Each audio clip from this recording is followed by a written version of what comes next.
Pour nous, je crois que ce qui est important, c'est, dans un point de départ, c'est vivre dans l'espace du quotidien, d'avoir une notion de cet espace-là.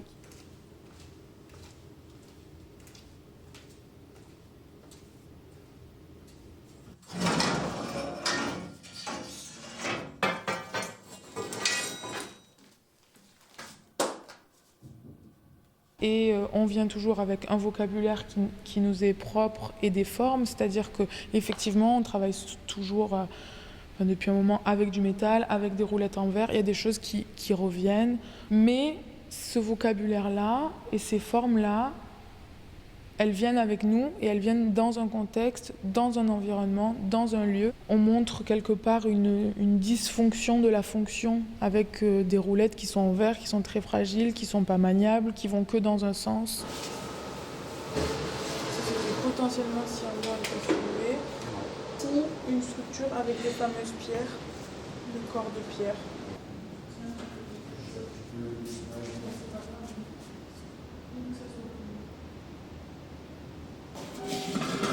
Voilà. Eh bien, d'où l'eau. Anatomie d'un corps absent, c'est l'installation, c'est-à-dire ça englobe le creux de l'enfer, l'extérieur, la Durole qui court. Oui, l'ensemble forme l'œuvre en fait. Cette notion de corps absent, elle est tout le temps présente dans nos installations. Pour du coup le creux de l'enfer, on est parti sur plusieurs points déterminants qui caractérisent le lieu. Et le lien direct avec la Durole qui passe, qui est cette énergie constante qui circule et qui a déterminé l'emplacement de l'usine, le travail des émouleurs et la rotation des meules. Et pour nous, le banc des mouleurs, c'était un objet de corps, de travail. Et ce qui nous a vraiment marqué, c'est que c'est un objet de corps dans lequel, du coup, un être humain vient travailler de manière allongée. Et la position allongée est normalement une position de repos. Et dans nos installations, on fait des prothèses de travail et on fait des assises qui sont aussi des temps de repos. Donc c'est pour ça que pour nous, c'était une forme qui combinait un peu des enjeux de notre travail.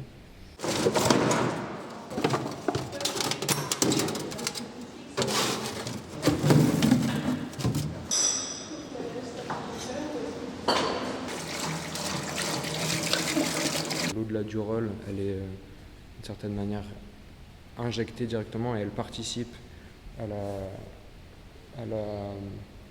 à l'activité du lieu, donc elle a été gélifiée comme si on avait voulu arrêter et figer ce mouvement d'eau.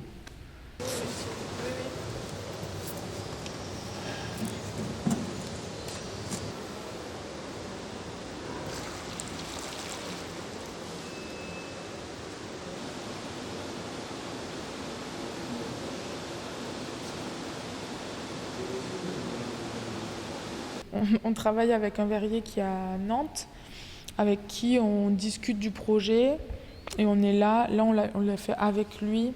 C'est à cet endroit-là que ça nous intéresse parce que du coup, lui, dans un artisanat, il fait des pièces de designer, donc des pièces très très précises. Et pour lui, quelque part, c'est un travail sali. On lui demande de rouler au sol, de récupérer des salissures, etc.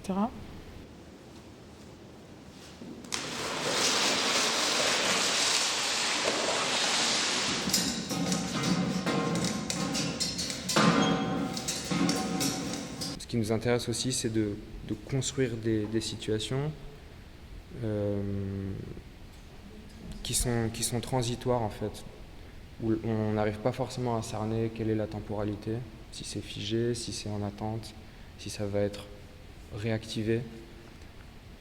L'idée de gestation, elle est importante. Dans la spatialité, on a été très intéressé par la spatialité japonaise, l'architecture, les intérieurs, les relations qu'ils ont avec la lumière, l'ombre. Et on aime bien parler aussi des fois d'archéologie résiduelle, c'est-à-dire d'une archéologie qui est en fait fictive, hein, mais qui est du coup visible parce qu'il y a des traces. Il y a aussi des objets récupérés, très très bruts, qui racontent autre chose là, comme les batteries de cuivre, une feuille de laiton pliée qui juste donne... Une matière brute, non transformée.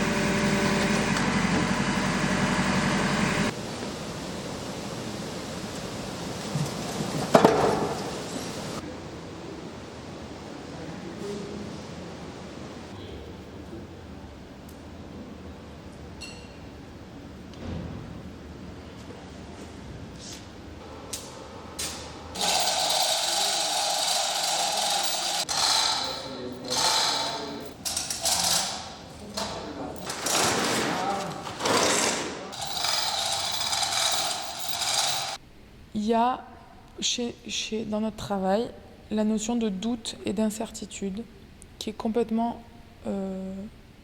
là, présente, et c'est assez important en fait, parce qu'on laisse ces traces et ces doutes complètement apparaître. Nucléus, j'aime bien quand c'est des titres à plusieurs entrées comme ça, où on arrive à la fois à en parler d'une façon scientifique, métaphorique, qui ait plusieurs entrées. Donc le nucléus, ça veut dire en latin, donc c'est le noyau. Pour l'eau, c'est le noyau de condensation.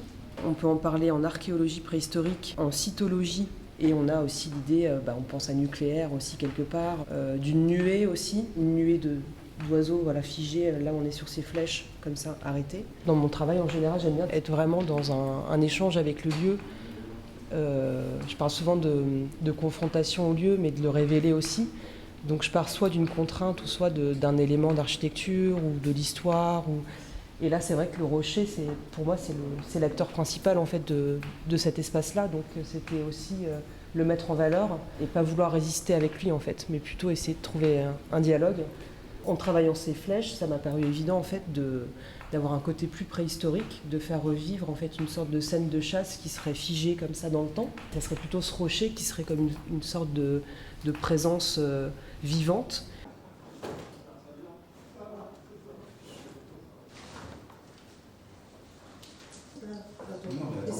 Ça va pas? Attends. Avec le collier, est-ce qu'on peut l'enlever juste 2 secondes? Attends. Alors. Mais est-ce que ça va être assez... Non, celle-ci avait l'air d'être mieux. Celle-là, j'ai voulu le marquer comme si on venait sertir en fait cette roche, comme si ça devenait aussi une sorte de bijou. On ne sait plus vraiment ce rocher quelle dimension, quelle échelle il a.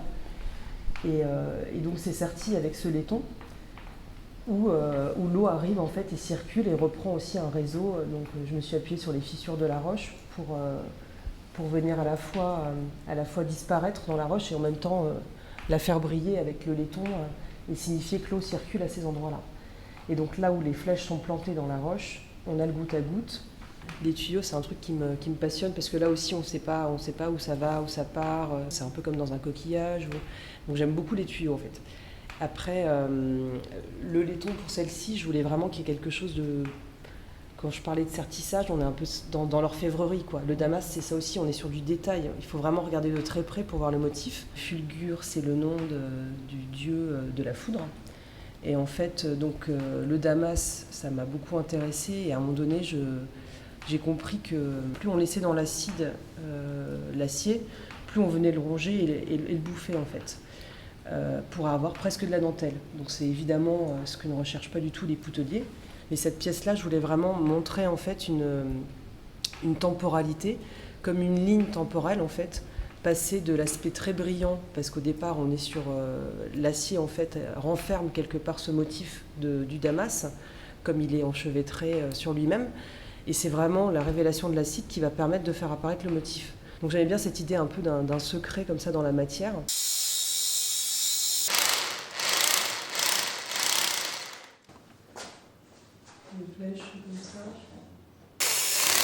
Et ça aussi, c'était de partir de leur matière.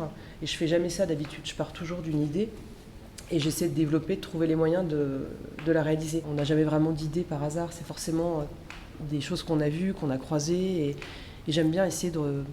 pour moi, à chaque fois, un projet, c'est une sorte d'énigme à résoudre, en fait. Donc c'est vraiment des indices que j'essaie de récupérer à gauche, à droite, et qui vont venir nourrir le projet et me faire dire que oui, c'est dans cette direction-là qu'il faut que j'aille.